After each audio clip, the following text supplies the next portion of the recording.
The first 7 or 8 years of my captivity among the Indians were so full of changes that I cannot distinctly remember the events that occurred, and I am compelled to trust the accounts given me by the members of the various tribes who were cognizant of the circumstances. From their statements, I learned that I was taken from Ohio by a party of Canadian Indians, and by them borne to their village in Canada. The only motive alleged to me for the theft was that the party who stole me had a difference with some white families in Ohio, and that I was taken out of revenge. Among these Indians, I remained secret for some time, the tribe fearing to let me be seen by white men, lest I should be taken away. From all that I can learn, I remained some 6 or 7 months with this tribe, and was then sold to a party of Pottawottomies, who took me across to Michigan. The compensation obtained for me by the Canadian tribe consisted of 3.5 gallons of whiskey. With new owners, I remained about half a year, when the Pottawottomies, either being afraid to keep me any longer, or having an unappeasable thirst for whiskey, traded me off to the Pawpaws for 5.5 gallons of firewater.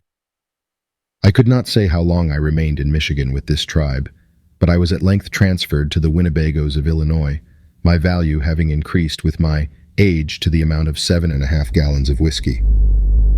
I did not remain long with this tribe, but was sold to the Wisconsin Chippewas for 9.5 gallons of whiskey, and with them remained 1 year. From the Chippewas, I passed into the hands of the Sioux in Minnesota, and remained with them for nearly 3 years. During my stay with the Sioux, I visited the site of what now forms the city of St. Paul. In that vicinity, there were then 7 shanties or huts, made of poles and sticks set up endways. 2 or 3 French and Dutch, with some Indians, then occupied the place. About the 9th year of my captivity among the Indians, the band of Sioux to which I belonged made an expedition westward. In the course of their hunt, they came across a tribe of Snake Indians. The Snakes and Sioux were generally at war, but there was peace between these two parties. Some differences that had occurred between the bands were settled at the meeting, and the Sioux celebrated the fact by a great dog dance. This dance is peculiar to the Sioux, and I never saw it at any other time.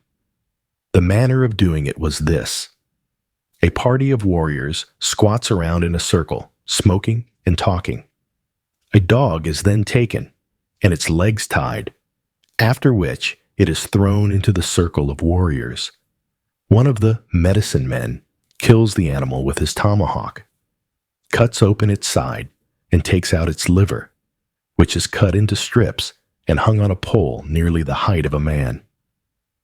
The warriors spring to their feet and commence dancing around it, all the while smacking their lips and making grimaces as if they were anxious to have a taste of the delicious meat. In a short time, one of the dancers makes a grab at the liver and bites off a piece, which he chews and swallows as he dances. Then the others follow his example until all the liver is eaten.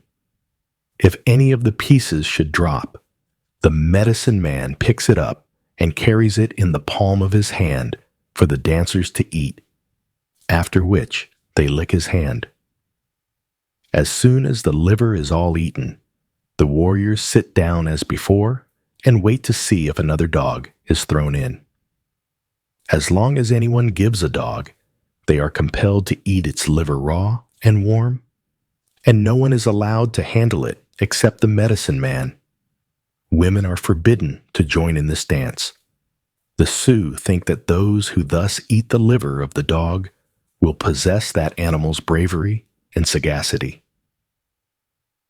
Before the meeting was over, the Snakes took a great fancy to me, and to celebrate their newly made truce, the Sioux offered to trade me to the Snakes for 11 gallons of whiskey, which was done, and I was once more transferred to new masters. My new owners made me change my dress and paint to conform to their style, and I was adopted into the tribe. An Indian who had lost a son in battle took me into his family, and from that time forth I was told to consider him as my father and his squaw as my mother. But although they made one of themselves, the Indians did not fail to treat me with considerable harshness, and I was compelled to do some of the severe drudgery usually imposed on the women. The Snakes at that time hunted in Iowa, but in about a year after my joining them, they had repeated quarrels with other tribes and with the whites. For a few months, they remained in Missouri, but eventually packed up and struck the trail for the west side of the Rocky Mountains. Our tribe hunted through Utah for a while, but quarreled with the tribes already in that country, and therefore we once more pushed west, and crossing the mountains that divided us from California, entered that country. Here lived for about 5 years, generally at peace, but having occasional skirmishes with the Digger Indians. These Indians are a wretched and degenerate race, cowardly, treacherous, filthy, and indolent. Instead of living by hunting, as was the case with our tribe, and nearly all the others east of the California mountains, these obtained a scanty subsistence by digging for roots. The women do the digging, whilst the men stay in the lodges or are playing some game. I have seen hundreds of women at a time out in this employment. They carry on their backs heavy baskets of the shape of old-fashioned straw beehives, and in their hands long sticks with which to dig the roots. Early in the morning, they go out and stay at work until evening, when they return with their baskets full of roots. Sometimes they procure a knife not only for their present eating, but to lay up for winter use.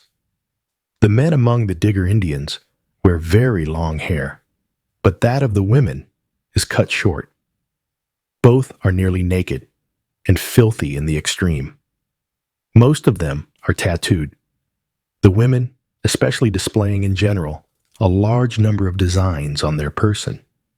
They do this merely for ornament and not to show a difference in rank, as is the case in most tribes where the custom exists. Their houses or lodges are very simple. In the summer, they put several bushes together in the shape of a cone, and into this they creep for shelter from the sun by day and to sleep by night. These lodges or tents are more designed to keep off the rays of the sun than for shelter from inclement weather. For the cold and wet seasons, the diggers in Northern California have a different kind of dwelling. They dig a pit several feet deep, of the size of the proposed lodge. Then they drive poles into the earth around the edge of the pit and bend them over so that they will meet at the top, where they are fastened together, making a covering over the pit. They then cover the whole building with earth to the thickness of several inches, or even a foot, leaving a small hole at the top to serve as a chimney. Another hole is made at the side, large enough to admit the body. When they wish to sleep, they build a fire in the center of the lodge, then creep in their feet foremost and lie in that position to the fire. The diggers have a curious way of marrying. When a man takes a fancy to a girl and wants her as his squaw, he speaks to her parents and talks to her a little. Then he lies down with her, and if she lies still, they are considered man and wife. But if she gets up and runs away, the courtship is at an end, and the man never tries together again. A digger man can have as many wives as he chooses, but the woman can only have one husband. When a digger dies, they burn him with all his implements and have a great mourning during the ceremony. They believe that when a man dies, his spirit goes to the east and keeps going until it comes to a great water. A large boat is there to take him over. All the good get safely across and go to a very large house where they eat, drink, and gamble until they are tired when they go off among the trees. The bad people who go in the boat reach the middle of the water, when the bottom falls out, and they are lost forever. While in California, we frequently visited what is now San Francisco, which was then a small village of a dozen houses, known by the Spaniards as Yerba Buena. A few French and Spanish traders were the only white residents, and to those we carried down bear meat, buffalo robes, and furs of various kinds, together with small bits of gold found in the mountains, receiving in exchange blankets and snaky eye, or whiskey. These trips were made several times during the year, but were finally terminated by the occurrence that resulted in our leaving that part of the country. A large party of diggers surprised a small hunting party of snakes and took from them their ponies. Several warriors were sent out from our tribe to demand them back, but the diggers had surrendered the ponies to the Spaniards and now asked for their protection from the vengeance of the snakes. The Spaniards granted their request and warned our party. As soon as the news arrived at the Snake Village, there was a general excitement, and all who were able to bear arms at once took the warpath. The diggers fled, but were tracked to the coast, where they were supported by several Spaniards. We attacked their camp at daybreak, and a desperate fight ensued. The diggers are generally lazy and cowardly, but their numbers far exceeded ours, and they were assisted by white men. In the end, we were victors, and our party mercilessly tomahawked and scalped all within their reach. Nearly 150 scalps were borne off in triumph by the snakes, and among the trophies were the scalps of some white men. The result of this fight was a general movement of the whites on the one hand and the California tribes on the other to drive us out of the country.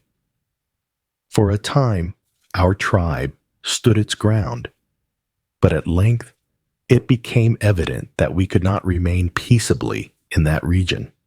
So we once more turned our faces eastward and recrossed the mountains to Utah. During our stay in this territory, which did not exceed 6 or 7 moons, our principal encampment was the banks of the Great Salt Lake near the present site of Salt Lake City.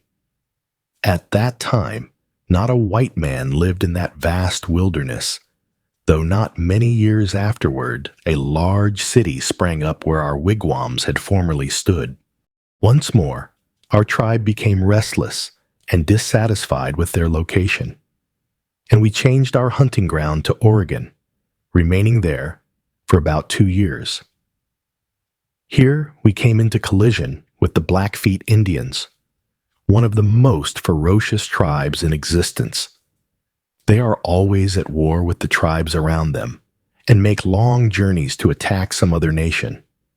Several skirmishes took place between our bands and those of the Blackfeet, in which sometimes one and sometimes the other would be successful. To defend ourselves from the attacks of the Blackfeet, our tribe allied with the Flatheads.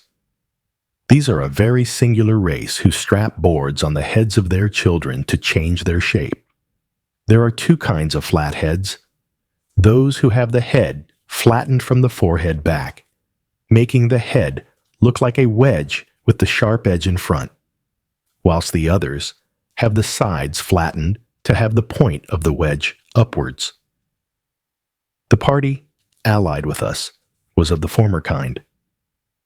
A part of the Utahs also joined us about this time, as did the Crees. Our associated tribes kept going farther north, not finding any place to settle owing to the constant attacks of the Indians through whose territories we passed. With the Blood and the Blackfeet, we had repeated fights until we got above their country, beyond the territory of the United States and into the country of the Copperhead Indians, who roamed over a vast extent of territory extending to the Eskimo on the north. Our associated tribes united in the north with the Copperheads, and here the whole lived in undisputed possession from that time to the present.